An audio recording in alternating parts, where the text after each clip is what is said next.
বাংলাদেশের উন্নয়নে চীনের সহযোগিতা সামনের দিনগুলোতে আরও বাড়ানোর আশ্বাস দিয়েছেন চীনের প্রেসিডেন্ট শি জিনপিং। 4 ভাবে এই সহায়তা দেওয়া হবে: এককালীন মঞ্জুরি, সুদমুক্ত ঋণ, স্বল্প সুদের ঋণ এবং বাণিজ্যিক ঋণ।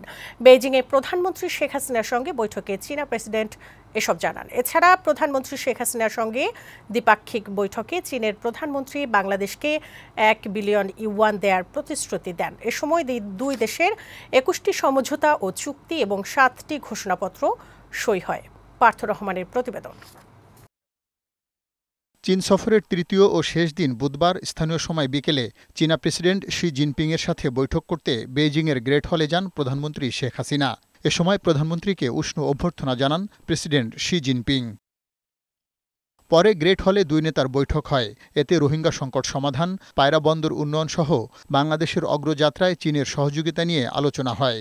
বাংলাদেশের অর্থনৈতিক উন্নয়নে চীনের প্রেসিডেন্ট শি জিনপিং 4 ধরনের আর্থিক সহায়তা দেওয়ার ঘোষণা দিয়েছেন বলে জানান পররাষ্ট্রমন্ত্রী হাসান মাহমুদ। চাইনিজ প্রেসিডেন্ট তার বক্তব্য যেটি বলেছেন, তারা বাংলাদেশের উন্নয়ন অভিযাত্রায়, উন্নয়ন অগ্রগতিতে অব্যাহতভাবে সহযোগিতা করে যাবে।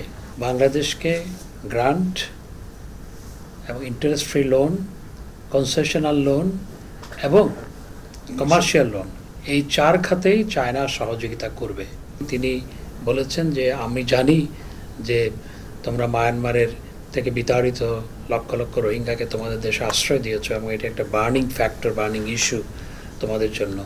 আমরা এটি সমাধান করবে, আমরা সর্বতোভাবে তোমাদেরকে সহায়তা করব। এর আগে দিনের শুরুতে চীনের প্রধানমন্ত্রী লি কিয়াংয়ের সাথে দ্বিপাক্ষিক বৈঠক করতে গ্রেট হলে যান প্রধানমন্ত্রী শেখ হাসিনা। সেখানে তাকে অভ্যর্থনা জানান চীনা প্রধানমন্ত্রী। দেওয়া হয় গার্ড অব অনার।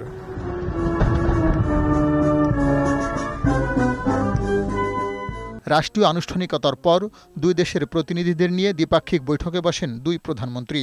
এ সময় তাদের উপস্থিতিতে বাংলাদেশে বিনিয়োগ বৃদ্ধি, অবকাঠামো, তথ্য ও প্রযুক্তিগত উন্নয়ন এবং অর্থনৈতিক ও ব্যাংকিং খাতে সহযোগিতা, দুর্যোগ ব্যবস্থাপনা, বাংলাদেশ থেকে কৃষিপণ্য রপ্তানি ও দুই দেশের জনগণের মধ্যে যোগাযোগ বাড়ানো সহ 21টি সমঝোতা স্মারক ও চুক্তি এবং 7টি ঘোষণাপত্র সই হয়। চীনের মাননীয় প্রধানমন্ত্রী তিনি বলেছেন যে বাংলাদেশের সাথে সম্পর্ককে তারা অত্যন্ত মূল্য দেয়। 3 দিনের এই সফর শেষে বুধবার স্থানীয় সময় রাত 10টায় বেজিং থেকে দেশের উদ্দেশ্যে রওনা হন প্রধানমন্ত্রী। পার্থ রহমান, বৈশাখী সংবাদ, ঢাকা।